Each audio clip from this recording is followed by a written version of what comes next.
बिस्मिल्लाहिर्रहमानिर्रहीम। अस्सलाम वालेकुम। आज दोस्तों आपको देगी आलू गोश्त बनाने की रेसिपी देता हूँ जो बहुत ही मज़ेदार डिलीशियस बनती है। दोस्तों इससे पहले आप सादा आलू गोश्त तो बनाते ही होंगे जो हमारे घरों में आम से बनता है, लेकिन दोस्तों ये थोड़े से मसालों की चेंजिंग से, थोड़े अलग तरीके की टेक्निक से बिल्कुल परफेक्टली, इजीली और आसान तरीके से आप आलू गोश्त बना सकते हैं, जिसका टेस्ट बहुत ही लाजवाब बनेगा और जायका जो है ये 100% देग जैसा आएगा। आलू भी बिल्कुल नरम बनेंगे और गोश्त भी बिल्कुल मक्खन की तरह से सॉफ्ट होगा। तो चलिए दोस्तों फिर इसके लिए वीडियो को शुरू से देख लेते हैं। दोस्तों देगी आलू गोश्त बनाने में आपको कोई ज़्यादा चीज़ें नहीं चाहिए होती है, बस आपको सिंपल सी थोड़ी ही चीज़ें चाहिए होंगी। मैंने ये हाफ केजी गोश्त लिया है। दोस्तों ये नॉर्मल बीफ का गोश्त है, कोई स्पेशल बोनलेस गोश्त नहीं लिया मैंने। हड्डी भी है इसमें और गोल बोटी भी है। आप आधा किलो से ज़्यादा 1 किलो या 2 किलो भी बनाना चाहते हैं ना दोस्तों, तो आप उसी हिसाब से मसालों को इंक्रीज़ कर लीजिएगा। सेकेंडली दोस्तों आपको चाहिए होगी दही। 2 मीडियम साइज़ के प्याज लिए हैं, 3-4 हरी मिर्चें, हरा धनिया और 3 आलू लिए हैं। 2 बड़े साइज़ के आलू हैं और 1 मीडियम साइज़ का आलू है। अब सबसे पहले तो दोस्तों प्याज़ों को आपने स्लाइसेस शेप में कट कर लेना है। कोई मुश्किल नहीं है दोस्तों, बहुत आसानी से कट हो जाएंगे। चॉप बिल्कुल भी नहीं करना दोस्तों। और कट करने के बाद ना आपने इनको अलग अलग ज़रूर कर लेना है। ये देखिए, ये इस तरह से अलग अलग करने से दोस्तों ये जल्दी फ्राई हो जाते हैं और आपका कुकिंग टाइम जो है ना ये कम से कम लगता है। कोई लंबी चौड़ी प्रिपरेशन की ज़रूरत नहीं है दोस्तों, बस सादा सी ही चीज़ें हैं। अब पहले स्टेप पर तो दोस्तों आपने प्याज़ों को फ्राई कर लेना है। तो उसके लिए मैं ये 1 कप तेल का इस्तेमाल कर रहा हूँ। आप घी भी यूज़ कर सकते हैं, घी से भी ये रेसिपी परफेक्टली बनेगी। अब इन प्याज़ों को दोस्तों आपने ब्राउन करना है। इन प्याज़ों ने ही दोस्तों ग्रेवी को मेंटेन रखना है। और दोस्तों ब्राउन करने के बाद जो मैं आपको टेक्निक बताऊंगा ना, उस टेक्निक से दोस्तों आप घंटा भर भी गोश्त को पकाएंगे ना तो ग्रेवी आपकी एंड तक घुलेगी नहीं, बैठेगी नहीं। वही ख़ास ग्रेवी जो देग में हमें एंड तक मिलती है, वही ग्रेवी आप आसानी से घर पर बना लेंगे। अब प्याज़ों को ब्राउन करने के बाद ना दोस्तों इन्हें आपने ठंडा कर लेना है। आप भले फ्रिज में रखकर ठंडा कीजिए या रूम टेम्परेचर पर रखकर ठंडा कीजिए। उसके बाद में आपने आलूओं को कट कर लेना है। मोटा मोटा ही कट करना है दोस्तों। छोटे आलू जो हैं ये ग्रेवी में ही घुल जाते हैं। और उसके बाद में आपने आलूओं को फ्राई कर लेना है। कोई बहुत ज़्यादा नहीं पकाना है दोस्तों, बस इतना ही आपने पकाना है कि आलूओं में से कच्चेपन की हीक ना आए और आलूओं का जो पानी है ना ये थोड़ा सा सॉक हो जाए। उसके बाद में आलूओं को आपने एक साइड पर रख देना है। अब इन्हें आपने किस स्टेज पर डालना है ये मैं आपको आगे चलकर बताता हूँ। अब इसी तेल में ना दोस्तों आपने गोश्त को भूनना है, बहुत अच्छे से फ्राई करना है।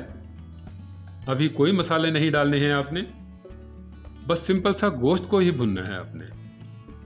बीफ है तो भुनने में थोड़ा टाइम ज़्यादा लगेगा, तो उसी टाइम में दोस्तों आपने क्या करना है, आपने उसी टाइम में दोस्तों यहाँ पर साबुत ज़ीरा लेना है 1 चम्मच के करीब करीब।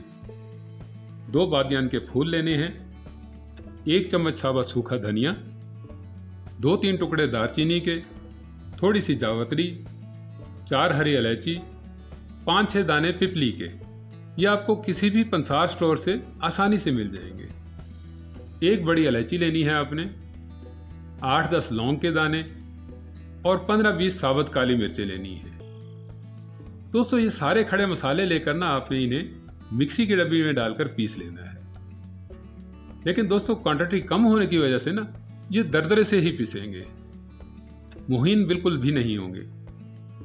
और हमें इस रेसिपी में ना बिल्कुल सही से बारीक पिसे हुए मसाले चाहिए। तो उसके लिए करना आपने ये है कि पाउडर फार्म के जो मसाले हमने डालने हैं ना, जो बेसिक मसाले होते हैं, उन्हें भी आपने इन्हीं मसालों में ही मिला लेना है। जैसा कि लाल मिर्च पाउडर लेना है आपने 1 टेबल स्पून, 1/4 टेबल स्पून आपका आएगा हल्दी पाउडर, 1 चम्मच भर के आपने नमक डालना है और ½ टी स्पून आपने डालनी है कश्मीरी लाल मिर्च। अब इन सबको मिक्स करके ना दोस्तों जब आप पीसेंगे ना तो ये इस तरह का बारीक सा पाउडर बन जाएगा। और यही वो ख़ास मसाला है दोस्तों जो आपके आलू गोश्त की रेसिपी को देगी टच देगा। आप जब इस तरीके से रेसिपी बनाएंगे ना दोस्तों तो खुद ही आपको सारा का सारा फ़र्क नज़र आ जाएगा। अब एक बात का दोस्तों आपने ध्यान रखना है कि अब ये सारे का सारा मसाला आपने नहीं डाल देना है, बल्कि ये 3 चम्मच ही मसाला जो है ना ये काफ़ी रहेगा। बाकी का मसाला आपने बचा के रख लेना है। अब बीफ में पानी वानी तो दोस्तों आपने डालना ही नहीं है, तो मसाला जो है आपका बहुत जल्दी से भुन जाएगा।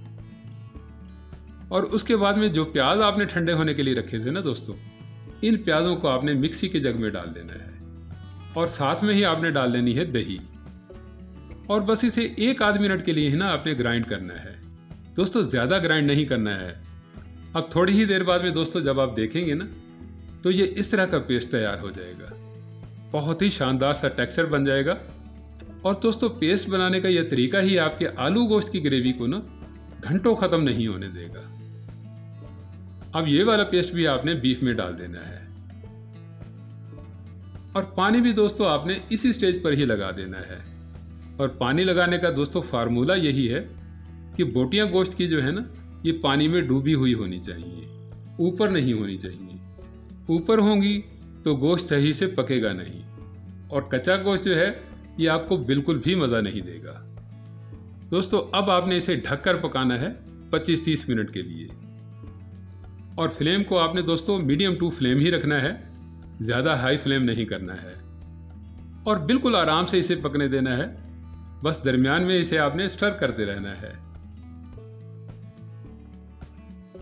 अब 25 मिनट बाद ही दोस्तों आपने ढक्कन को उठाकर ना थोड़ा चम्मच से इसे हिलाना है और अब आप ये देख ही रहे होंगे दोस्तों कि ग्रेवी का गाढ़ापन जो है ना वैसे का वैसा ही है और तरी जो है ये बिल्कुल अलग अलग नज़र आ रही है।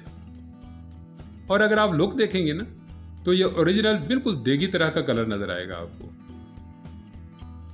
बस अब इस स्टेज पर दोस्तों आपने इसमें भुने हुए आलूओं को डाल देना है और आलू वैसे तो दोस्तों आपने पहले ही हाफ डन करके रखे थे, तो इनको पकने में कोई ज़्यादा देर नहीं लगेगी। बस 5 मिनट ही इसे आपने और ढक कर पकाना है और थोड़ी ही देर बाद दोस्तों टेक्सचर तो आपको बिल्कुल ये देग वाला ही नज़र आएगा। चिकनाई, शोरबा, आलू, गोश्त सब कुछ ही A1 होगा दोस्तों, किसी भी चीज़ की कोई कमी नहीं होगी। उसके बाद में दोस्तों ये मैंने हरी मिर्चों को डाला है, मैंने इनको सेंटर से कट करके डाला है, आप चाहें तो साबुत भी डाल सकते हैं। अब आलू गोश्त की रेसिपी बना रहे हैं तो धनिया तो दोस्तों आएगा ही, लेकिन बस मुनासिब सा ही डालना है आपने, बहुत ज़्यादा धनिया नहीं डालना और ना ही बहुत कम डालना है। अब सर्विंग में दोस्तों आपने इन सब चीज़ों को ही मैनेज करके डालना है। प्लेट में आलू भी होने चाहिए और बीफ भी बराबर का ही डालना है आपने, और ग्रेवी तो जितनी भी डालिएगा वो कम ही रहेगी। तो दोस्तों मेरे इस तरीके से आप एक बार देगी आलू गोश्त की रेसिपी बनाकर देखिएगा, आपको बहुत मज़ा आएगा। वीडियो अच्छी लगी हो तो वीडियो को लाइक कीजिएगा, इसे अपने दोस्त अहबाब में शेयर कीजिएगा। मज़ीद मज़े की रेसिपीज़ के लिए मेरे चैनल को सब्सक्राइब कीजिएगा। मिलते हैं नेक्स्ट वीडियो में, तब तक के लिए अल्लाह हाफिज़।